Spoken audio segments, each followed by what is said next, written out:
Hello everyone, how are you doing? This is MD Tech here with another quick tutorial.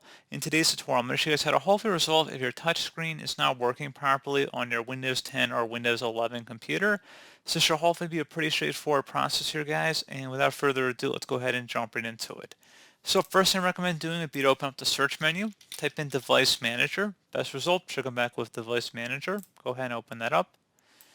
You want to expand the human interface devices section, and you want to make sure that none of the devices listed under here are disabled.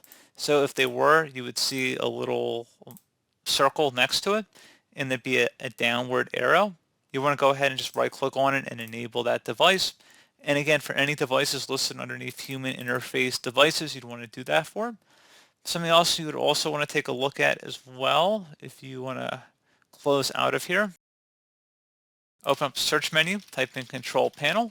Best match should come back with Control Panel, so go ahead and open that up.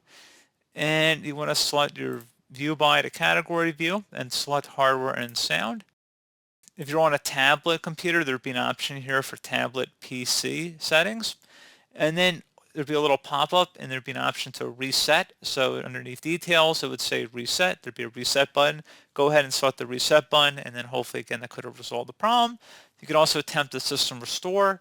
And then also you may have to consider there might be an issue with the monitor itself. It could be physically damaged, in which case a software-based tutorial will not work for you. You may have to take it in for repairs.